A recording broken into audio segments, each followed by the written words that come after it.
dad wanted one child. Now, see, my dad was woke. He had money. He had traveled the world. There's a picture in our house where he was in the UK and he had a dove on his shoulder. I hear he had the first Volvo in the country. So he meets my mom, pretty woman, gives her the brief, I only want one child and a half, that's a dog, and my mom agrees. And then they get married, quickly move into their house in Riverside, and then 3 years later, mom is feeling a bit unwell, goes to hospital, and she's pregnant. Now, dad was not happy. He was not kind. By the time mom was 8 months pregnant with me, he rolled her down the staircase. He tried everything. But nani kama mimi, I was not budging. And soon I was born. Nice, happy, bubbly baby, oblivious of what was happening. By the time I was 3 years, mom had had enough and she decided, I'm leaving. She moved back to my granddad's place, which was a very nice place for me. A couple of years later, we moved out from my granddad's place and we moved to this one-roomed plot, Broti. It was so much fun. We had neighbors, kids I could play, and I'm an extrovert. I love people and children. So I had so much fun. When we played Chamama, I was there, mom. And my life was made when one of my best friends got a baby brother. He was cute, he was yummy. He had, chubby rolls of fat. He was just the nicest. So they had a free nanny. I'd strap him on my back. My mom was not very happy because, those days they'd say I'd become a midget because I'm carrying a very heavy baby. But anyway, that was life. It was wonderful. School was fun. I looked forward to break time and lunch time. What happened during class time, I'm not sure. But, I was just happy. But then the agreement between mom and dad was that I'd spend, my sister and I would spend the term with my mom, and then we'd go on holiday to my dad's. Now, my dad had moved out from Riverside, and he'd moved to Naivasha. So we'd go to Naivasha. Let me tell you, I hated it. See, it's a farm, and there are no people, and there are no children. So you're there with a djembe. I don't even know how to dig. And then my cousin was there. So we spent a lot of time plotting our escape. So back at home, I'm done with class 8. I applied. I decided my sister was in boarding. I said, I'm not going to boarding school. I applied to Loreto Convent Valley Road, paid the 1,000 shillings, joined school in home clothes. Now, interestingly enough, that April holiday, we didn't go. So I asked Mom, we didn't go to Naivasha. So, Mom, why are we not going this holiday? And she said, your dad is traveling and he will not be around for the month.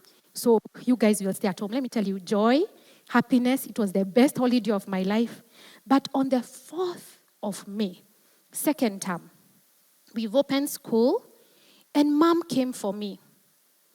And she came with an auntie of mine and she said, we've come to pick you up. We need to go to Naivasha.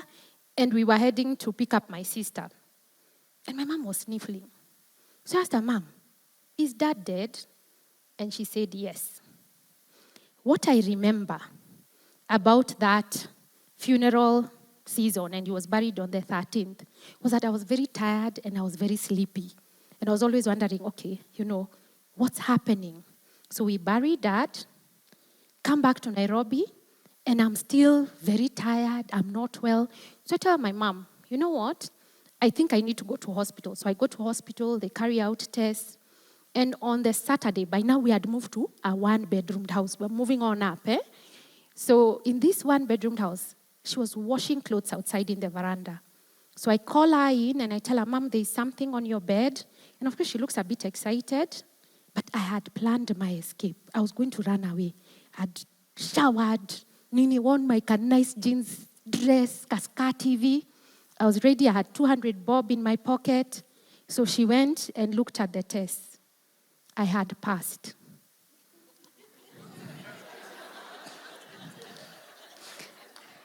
I was pregnant. All 15 years of me. Now, after a lot of, queries and phone calls, they decided I must terminate this baby. I was not agreeing to that story. They said, maybe we should have the baby adopted. Do you know that song? But I've made up my mind. I'm keeping my baby. Ooh, I'm gonna keep. Exactly. So that was me. So that year, thank God, Valley Road had those maternity dresses. I spent it hiding the pregnancy. But I had this one friend who had told about, and we had cried a bit in the toilet.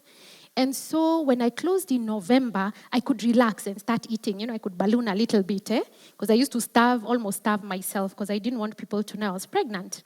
But I was also, scared and excited at the same time, my very own baby. January the 13th, at night, I'm feeling something. So 3 o'clock, I wake my mom up. And I tell her, Mom, you know what? I think the baby is here. And by the way, she was not very happy. She spent the whole year telling me how bad giving birth will be. So she told me, oh, your contractions have come. You remember we don't have a car? Sleep. We'll wake up at 6 and go. So at 5, I woke up, dressed, packed a bag. And then at 6, I woke up. She took me to Kenyatta, left me, and went to work.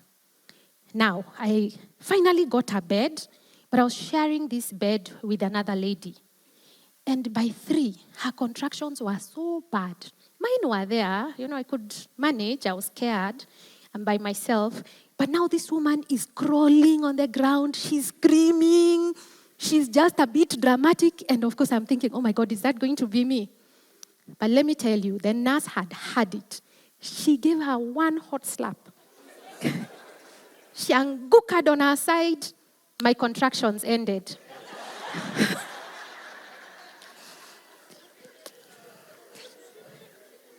Mom came back at 7, and I could hear whispers of, we've been waiting for you. Nini, she needs to go to surgery. So I woke up cold, and I could hear a baby crying. So I was like, is that my baby? I asked a nurse, and he said, yes, please bring that baby and give me something warm. I'm very cold. And when she came, the loveliest, yummiest, most beautiful baby ever. And I fell in love. And so my journey with my lovely baby began. I stayed in hospital for 7 days. My mom would come in the morning, bring me porridge, come in the evening with whatever she could. 7 days I stayed in the hospital, and then 7 days at home. I went back to school, Form 2. So Form 2 was fine, but I'd come home, and my mom would, at the door, shika mtoto. She wanted a baby. And then quickly I finished school and started my first job. Did college, my first job, children's clinic. And there were babies everywhere. And I'm like, oh, your baby's so yummy. Hi, what's your baby's name? And I knew all the babies' names, where they went to school, even almost where they lived. And the doctors were not very happy with me because sometimes I'd forget to do my work. But it was fantastic. Dealing with the babies, and sometimes I'd cry with the mothers. They start crying, I cry. It was interesting. But then I worked there for only 2 years. I was being paid 2 bob, and I had a child. So I got another job through a teacher of mine, and worked there for a year and got retrenched for the first time. This was the year 2000. Now, I've been restructured. I have moved to a 2-bedroom house. I'm paying triple what I was paying before in terms of rent. I have a daughter. I have no job. So I sat down. I was paid very good money, very good money. So I sat down and decided, let me start the school. So I start a school because I love kids. Of course, you consult with your friends, and they quickly watered down my dreams. What do you know? Do you have land? Are you educated? I mean, how are you starting a school? So, okay, I listened to the naysayers, and I decided, one, buy a taxi, give it to a taxi company. Two, keep chicken in that Naivasha, 1,500, and get another job. By around June, I'm now pregnant with another baby number 2. Then by the end of the year, I've been restructured the second time. My taxi got into an accident and it was written off. The chicken died and they were being swept out. 900 of them one day. Don't worry, we recovered 40, which my mom and I ate. It's okay. So I go back January 15th, and February 1st, I got restructured the third time. Now, I knew God was telling me something, surely, 3 times. Who is that? Who goes through that? So we are told to reapply for our jobs, and I did. And I said, God, please, if I get this job, now I'm definitely going to start the school.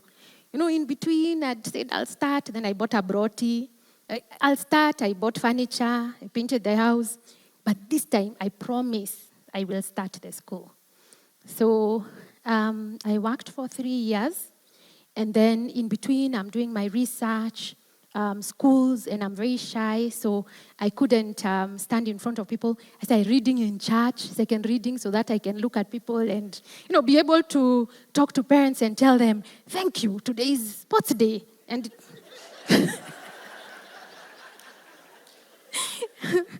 so anyway, so February 2016, I quit. And by then, I'd signed a lease, and I started the construction of the school and joined a Montessori college. I'd sneak out of school, go and see the construction workers, count the bags of cement, mumetumia ngapi, then I go back to school.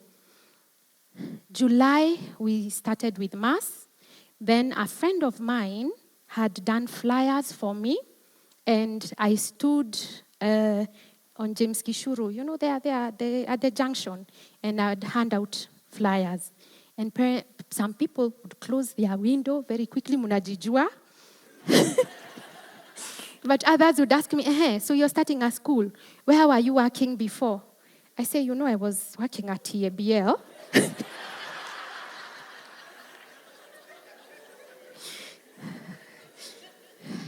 So why would I bring my child to you?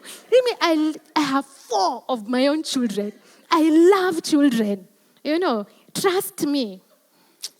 Anyway, September, when we opened, because now we started with a holiday camp, I called my friends, bring your children so that we can look like we have children in the school.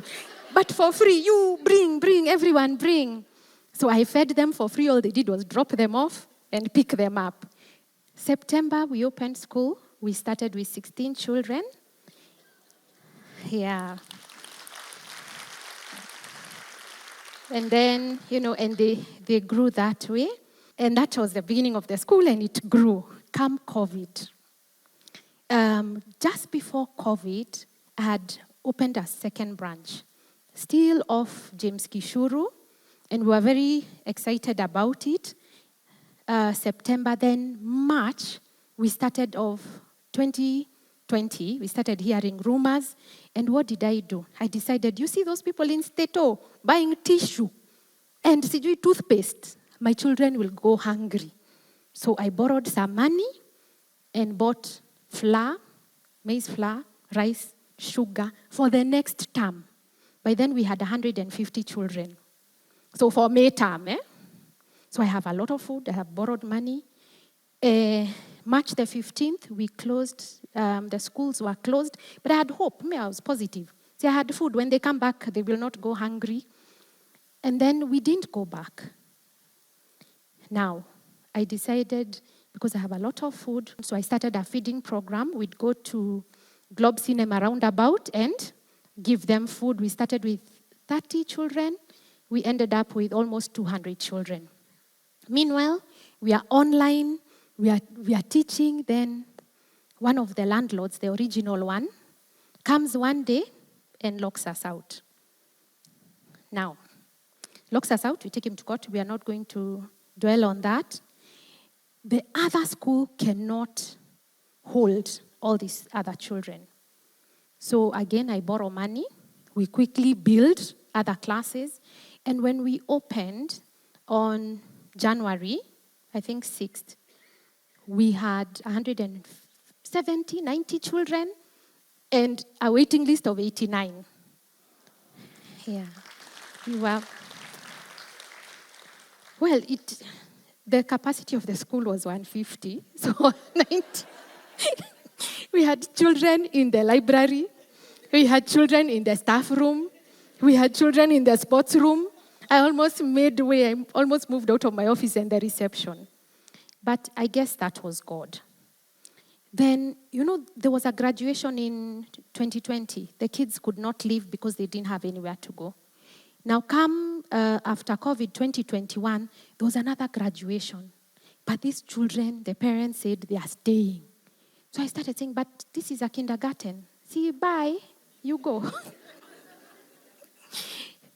But they didn't go.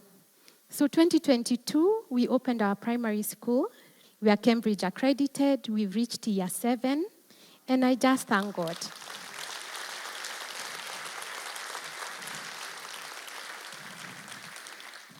So me, Alice from Riruta, who got a child at 15. That is what I'm unapologetic about. And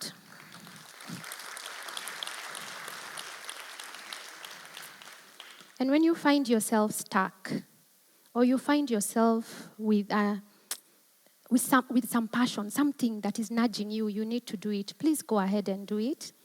Don't put off people because maybe they didn't start strong. You never know. They might finish strong. Thank you.